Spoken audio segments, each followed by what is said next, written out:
Vous êtes dans Décryptage sur New World Info 1. Nous évoquons l'actualité centrafricaine à quelques semaines des élections présidentielles et législatives. Et c'est avec notre éditorialiste Mamadou Diouf. Mamadou Diouf, bonsoir et bienvenue. Merci, bonsoir Pinto. Un plaisir de vous retrouver et de retrouver également nos chers téléspectateurs. L'ONG américaine anticorruption des Century affirme que des réseaux français et russes tentent d'influencer les prochaines élections présidentielles et législatives en Centrafrique et s'y livrent une guerre par procuration, en instrumentalisation, autant pour moi, les groupes armés. Une déclaration qui intervient alors que l'élection présidentielle centrafricaine est prévue le 27 décembre dans le pays, et dans un pays meurtri d'ailleurs par plus de 7 années de guerre civile, et encore aux 2 tiers sous la coupe de groupes armés rebelles. Et d'abord, la probabilité que se tiennent ces élections était faible selon les observateurs, compte tenu des retards très importants accusés dans l'enregistrement des électeurs. Et aujourd'hui, on se rend compte que la situation est encore plus tendue. Oui, tout à fait. Les élections, il y a eu beaucoup d'interrogations. D'ailleurs, le pouvoir en place l'avait vu très tôt. Ils avaient lancé la sonde pour voir si on reportait les élections, qu'est-ce que cela va faire. Mais les réactions, de façon générale, ont été des réactions négatives, surtout de la part de l'opposition. Les gens ont voulu que les élections se tiennent. Bien sûr, quand les gens lançaient la sonde, on savait que tout n'était pas prêt. Et malheureusement, en Afrique, il y a cette curiosité. Nos élections ont des dates, j'allais dire, c'est constitutionnel. Donc, on n'a pas besoin de chercher la date. Tout le monde sait à quel moment l'élection doit avoir lieu. Si gouverner, c'est prévoir, des élections ne doivent pas pouvoir surprendre un pays qui est géré normalement. Alors, bon, c'est vrai qu'ils n'ont pas été surpris en réalité. Il y a eu quelques soucis techniques qui ont conduit à ces retards. Oui, mais quand je dis surpris, c'est ça. Quand on prépare des élections, on ne devrait pas être surpris. Tout le monde sait tout ce que ça demande en termes de préparation sur le plan matériel, tout ce que ça demande en termes de préparation concernant le scrutin lui-même, c'est-à-dire de l'enrôlement des électeurs jusqu'à la publication des résultats. Aucun de ces pays ne vient d'organiser des élections pour la première fois. Donc l'expérience est là, mais c'est l'éternel problème. On s'occupe de plusieurs choses à la fois, au point qu'après, quand les élections arrivent, on n'est toujours pas prêt.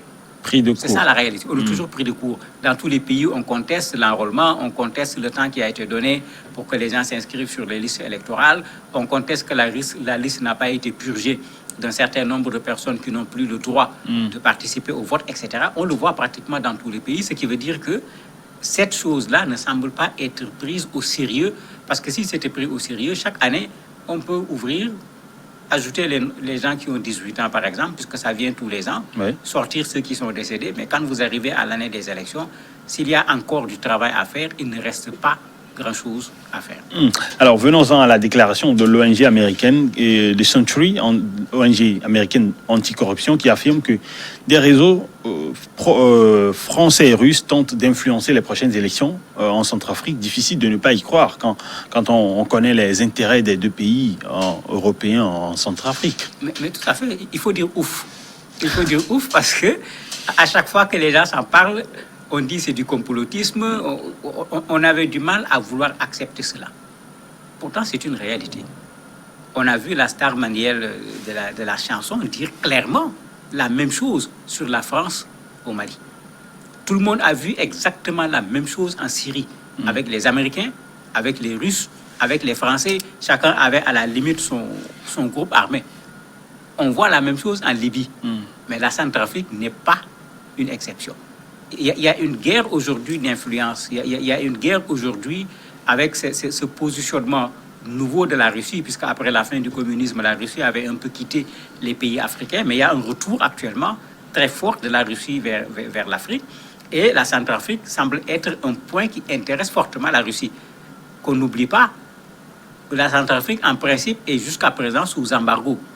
Puisqu'il y a encore les groupes rebelles, il y a certes les accords de Khartoum, mais le problème n'est pas réglé. La Russie, en tant que membre du Conseil permanent des Nations Unies, avait demandé une exception qui lui avait été acceptée pour fournir des armes à l'État centrafricain. D'ailleurs, même il y a quelques jours, il y avait 20 chars légers qui ont été fournis à l'État centrafricain. Donc la Russie est en train de se positionner au niveau de la Centrafrique. On oublie souvent les Chinois qui sont là-bas aussi, de sorte que quand on regarde bien ce qui se passe aujourd'hui en Centrafrique, les Chinois, les Russes sont en train de prendre le devant sur les Français. Pourtant, ils ont été les premiers à venir pour aider la Centrafrique quand il y a eu la guerre. À se relever. Malgré la signature en février 2019 d'un accord de paix entre les 14 principaux groupes armés rebelles et le gouvernement, une machination venant de ces deux pays occidentaux, la France et la Russie, pourrait faire craindre encore des théâtres, des actions dans le pays.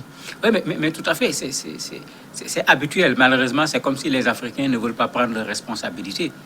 Parce qu'accepter une guerre par procuration, c'est laisser deux gens d'ailleurs venir faire la guerre chez toi, tuer tes citoyens, détruire le peu que tu as, parce qu'aucun de nos pays n'a réussi encore à faire ce qu'on peut appeler véritablement développement. Et ils le font pour l'intérêt de qui? Je crois que c'est ça la vraie question qu'il faut se poser. Les Russes sont allés en Centrafrique, c'est pour l'intérêt de qui? Les Français sont allés en Centrafrique, c'est pour l'intérêt de qui? En tout cas, ce n'est pas pour les Centrafricains. Mais à ce moment, la réponse est toute simple. Je m'excuse, mais il faut demander aux Russes et aux Centrafricains de plier bagages, et aux Français de plier bagages, parce que c'est ça, je parle de responsabilité. Il faut que les Africains sachent prendre leurs responsabilités. Les gens ne sont pas venus pour des raisons humanitaires ou quoi que ce soit. D'ailleurs, si vous prenez le cas russe, puisque les Français sont en Centrafrique depuis fort longtemps, ce n'est pas la peine d'en parler. Oui. Ils ont fait des coups d'État, ils ont mis des présidents, ils ont enlevé des présidents. Ça, c'est très clair. L'histoire a été écrite, les archives sont là pour montrer comment la France a été impliquée de façon claire et nette au niveau de la Centrafrique. Donc, pour le cas français, ce n'est même pas la peine de parler, c'est de l'histoire. C'est le cas russe qui est nouveau. Mais pour le cas russe également, vous avez le même problème. Rappelez-vous, il y a quelques mois, 3 journalistes russes ont été tués en RCA. Ils étaient venus parce qu'on disait que Wagner est présent là-bas. Wagner, c'est une société de sécurité, si on peut l'appeler ainsi, mais c'est des gens armés, pour dire les choses clairement, souvent même des anciens militaires. Celui qui les dirige est un ancien militaire, c'est un proche du président actuel Poutine. Et quand à un certain moment, on l'a dit, la Russie avait démenti. Ces journalistes sont venus faire leur travail d'investigation jusqu'à pouvoir prouver la présence de Wagner sur place. Tous les 3 ont été tués en Centrafrique. Jusqu'à présent, qui les a tués, on ne le sait pas. Mais si on pose la question à qui profite le crime, toutes les interrogations s'adressent à la Russie. Si on tue ces journalistes, ça veut dire qu'il y a des enjeux qui ne sont pas les enjeux officiels où on nous dit que la Russie vient en collaboration. Ils ont là-bas des conseillers militaires, ils viennent pour former l'armée centrafricaine. Ce que ces gens-là ont découvert, ce n'est pas ce qui est écrit sur les papiers de façon officielle. Si c'était ça seulement, il n'y a pas de quoi tuer 3 journalistes. En tout cas, il y a des choses qui sont cachées, qu'on ne voudrait pas laisser dévoiler dans la presse. Est-ce que c'est caché? Parce que la presse centrafricaine, le journal Corbeau News, par exemple, a publié une photo qui dérange. Il y a Ali Darassa, qui est un des chefs parmi les groupes rebelles, qui même crée des problèmes par rapport aux accords de Khartoum que le président avait reçus. Et les gens s'étaient plaints en disant mais c'est comme si on lui donnait carte blanche, parce qu'à un certain moment, il réclamait de venir retrouver son précaré où il faisait sa loi, parce qu'il y avait un autre groupe armé qui avait réussi à le bousculer. C'est comme s'il cherchait le soutien du président. Les Centrafricains s'étaient opposés en disant non, c'était un criminel. On est allé même plus loin en disant il n'est même pas centrafricain. Pourquoi lui, on va vouloir lui laisser la possibilité de vouloir s'installer à nouveau en disant voilà mon espace en tant que chef de guerre. Mais celui-là, on l'a vu en photo, Corbeau News l'a montré, il était encadré par 2 Russes de Wagner. Mais que les Russes partent pour une collaboration officielle avec la présidence, on comprend. La Russie peut parfaitement avoir des relations militaires officiellement avec la Centrafrique. Mais avec un rebelle, quelles relations ils vont avoir? Alors que ce qui se passe dans la réalité, c'est que la coopération russe se fait de façon légale. Vous avez un Russe qui est le conseiller en sécurité du président Touadéra. Vous avez un Russe également qui est le conseiller du ministre de la Défense. C'est clair, ils sont connus, tout le monde les voit. Ça, il n'y a pas de problème. Forcément, il y a des dessous. C'est la coopération officielle. Le problème, c'est que c'est Wagner qui fait la coopération qui n'est pas officielle. Et c'est eux également qui sont dans l'exploitation des richesses au niveau de la Centrafrique, puisque parmi ce que les journalistes avaient trouvé, il y avait ça. Quand on a regardé le positionnement des Russes, les gens étaient allés là où le sous-sol était particulièrement riche. Et ce problème a souvent été posé, pas seulement par rapport à la Russie, mais par rapport à bien des puissances étrangères présentes dans un pays, soi-disant, pour venir aider à régler un conflit alors qu'on les voit en train d'exploiter les ressources du pays qui les accueille. Alors, la question est aussi de savoir si on peut tenir des élections crédibles dans un pays aux 2/3 aux mains de groupes armés rebelles qui risquent de monnayer au prix fort de leur soutien aux candidats ou d'empêcher le vote sur de larges portions de territoire en Centrafrique. Mais ça a déjà commencé. Ça a déjà commencé, puisque il y a un parti politique, j'oublie le nom du parti, qui se plaignait parce que quand on a dit on va aller aux élections, le travail des partis, c'est d'aller retrouver leurs militants à travers tout le pays, les amener à s'enrôler. Parce que si tu n'es pas inscrit sur les listes électorales, tu ne peux pas faire partie du scrutin. Quand ils sont partis dans ces zones occupées, il y a des zones où on les a empêchés d'intervenir. Et les rebelles se mettaient en posture de négociation. C'est-à-dire, si vous voulez faire telle chose, il faut accepter de donner telle chose. Et c'est ça qui a fait que les Centrafricains avaient réagi pour le cas d'Ali Darassa, dont je parlais tout à l'heure, où les gens se demandaient, mais il est reçu de façon officielle, c'est quoi le compromis? Qu'est-ce qu'on lui a donné? Qu'est-ce qu'il a donné comme garantie? Est-ce que c'est pour qu'il accepte qu'on fasse les élections sans que les gens ne perturbent les élections? Mais il y a quand même jurisprudence.